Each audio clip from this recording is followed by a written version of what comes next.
Commissioner Roemer. Thank you, Mr. Chairman. Welcome, Mr. Clarke.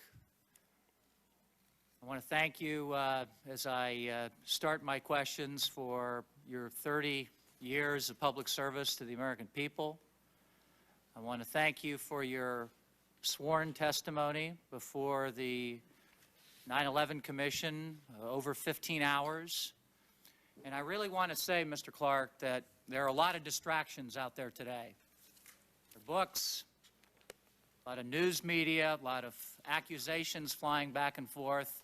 I want you to concentrate to the degree you can on the memos, on the email, on the strategy papers, and on the time that we're tasked with looking at on this 9/11 Commission between 1998 and September the 11th. You coordinated counterterrorism policy in both the Clinton and the Bush administrations. I want to know, first of all, was fighting al-Qaeda a top priority for the Clinton administration from 1998 to the year 2001? How high of priority was it in that Clinton administration during that time period? My impression was that fighting terrorism in general and fighting al-Qaeda in particular were an extraordinarily high priority in the Clinton administration, certainly no higher priority. There were priorities probably of equal importance, such as the Middle East peace process, but I certainly don't know of one that was any higher in the priority of that administration.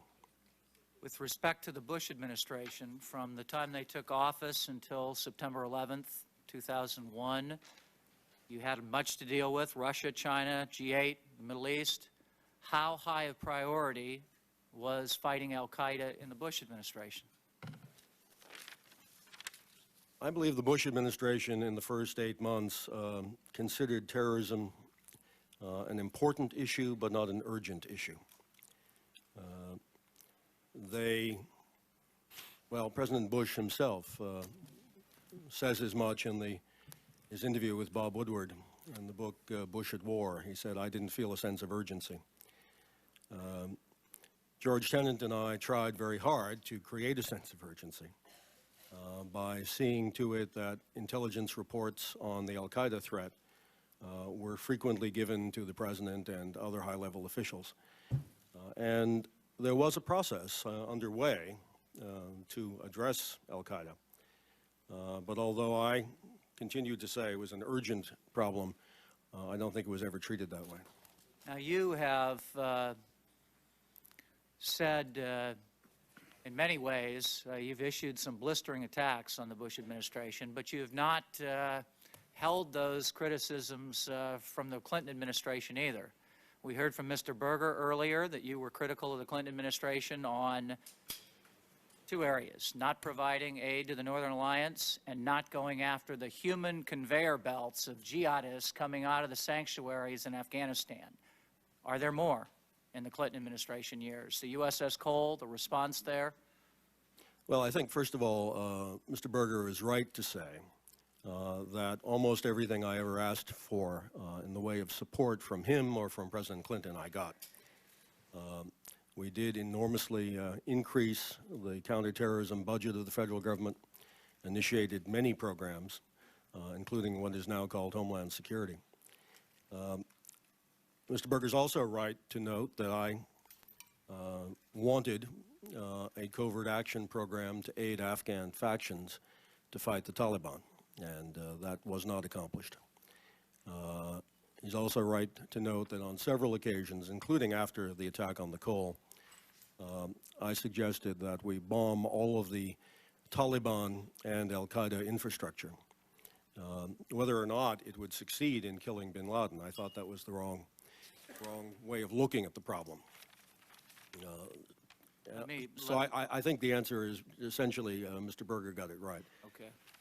Let's move into, with my 15 minutes, let's move into the Bush administration. On January the 25th, we've seen a memo that you've written to Dr. Rice urgently asking for a principles review of al-Qaeda. You include helping the Northern Alliance, covert aid, significant new O2 budget authority to help fight al-Qaeda, and a response to the USS Cole. You attached to this document both the Linda Plan of 1998 and a strategy paper from December 2000. Do you get a response to this urgent request for a principals meeting on these, and how does this affect your time frame for dealing with these important issues?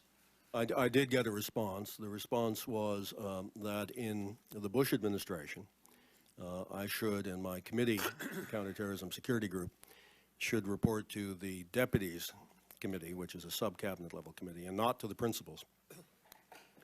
And that therefore it was inappropriate for me to be asking for a principals meeting.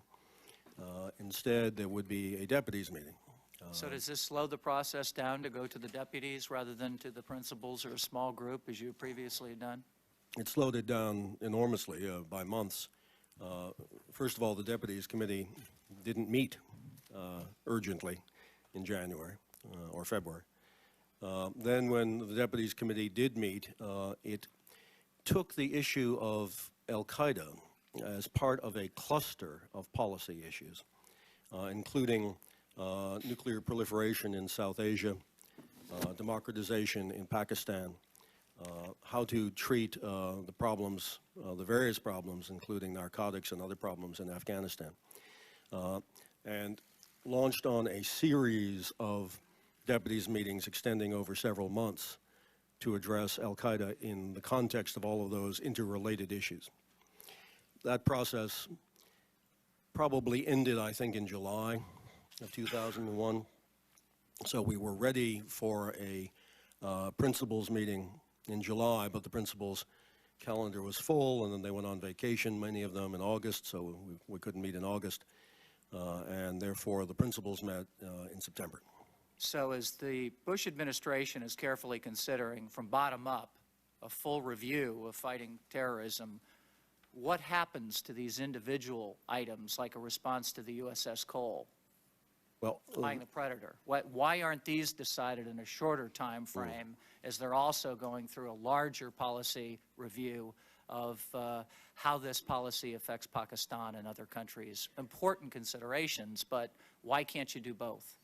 The Deputies Committee, its chairman, Mr. Hadley, and others, thought that all of these issues were sufficiently interrelated that they should be taken up as a set of issues, and pieces of them should not be broken off. Did you agree with that? No, I didn't agree with much of that. Were you frustrated by this process? I was sufficiently frustrated that I asked to be reassigned. When was this? Probably May or June, certainly no later than June. And there was agreement in that time frame, in the May or June time frame, that I would be, my request would be honored, and I would be reassigned on the 1st of October to a new position to deal with cybersecurity, a position that I requested be created. So you're saying that the frustration got to a high enough level that it wasn't your portfolio, it wasn't doing a lot of things at the same time, it was that you weren't getting fast enough action on what you were requesting? That's right. My view was that this administration, while it listened to me, didn't either believe me that there was an urgent problem or was unprepared to act as though there were an urgent problem. And I thought, if the administration doesn't believe its national coordinator for counterterrorism when he says there's an urgent problem, and if it's unprepared to act as though there's an urgent problem, then probably I should get another job. I thought cybersecurity was, and I still think cybersecurity is an extraordinarily important issue for which this country is very underprepared, and I thought perhaps I could make a contribution if I worked full-time on that issue. You then write a letter or a memo on September the 4th to Dr. Rice expressing some of these frustrations. Several months later, if you say the time frame is May or June when you decided to resign, a memo comes out that we have seen on September the 4th.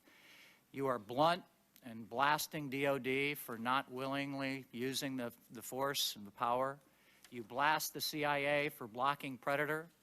You urge policymakers to imagine a day after hundreds of Americans lay dead in a home or abroad after a terrorist attack and ask themselves what else they could have done.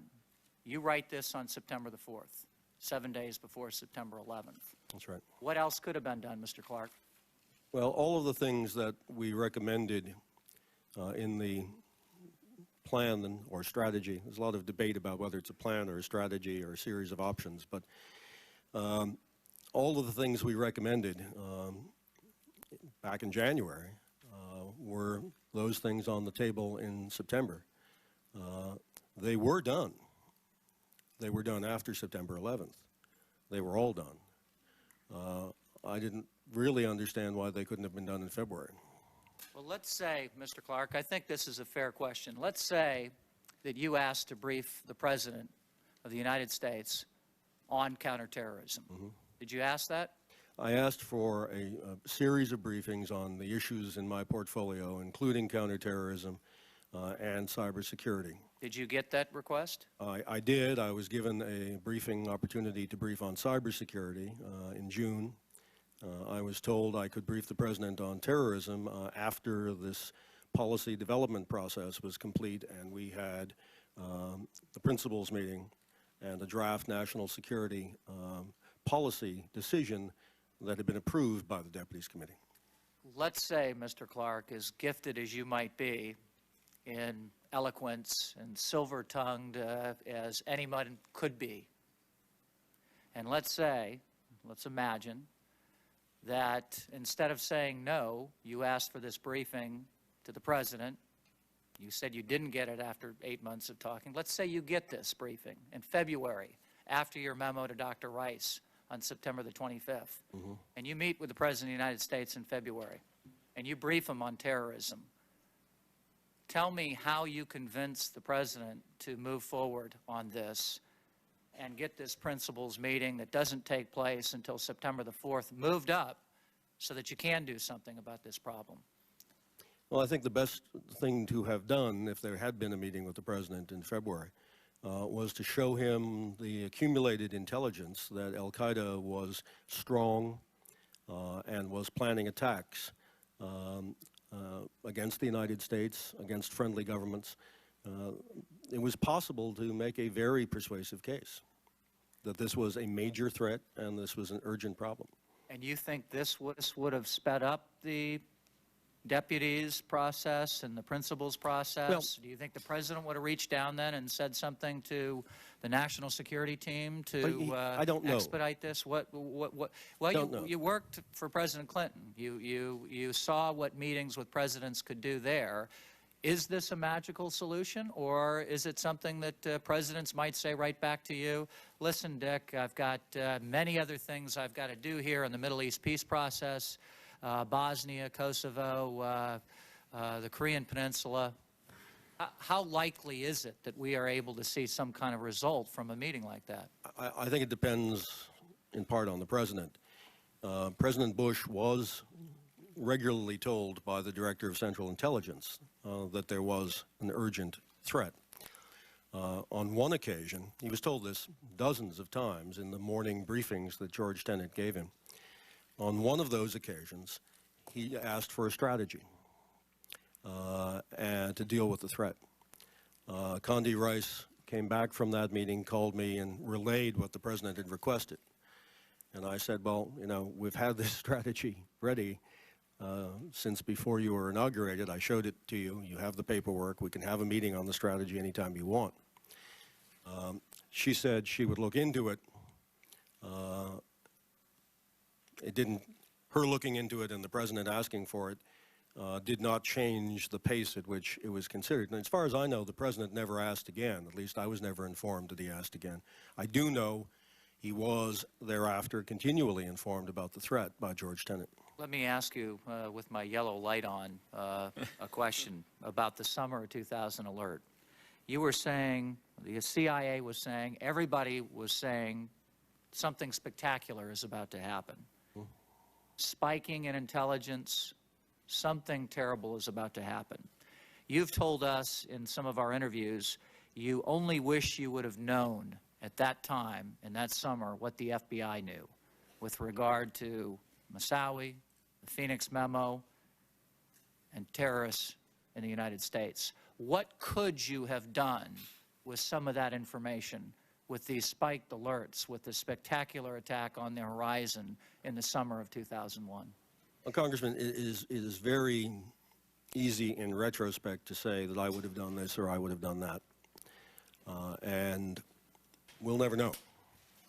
I would like to think that had I been informed by the FBI that two senior al-Qaeda operatives who had been in a planning meeting earlier in Kuala Lumpur were now in the United States, and we knew that, and we knew their names, and I think we even had their pictures, I would like to think that I would have released, or would have had the FBI release a press release with their names, with their descriptions, held a press conference, tried to get their names and pictures on the front page of every paper, America's Most Wanted, the Evening News, and caused a successful nationwide manhunt for those two of the 19 hijackers.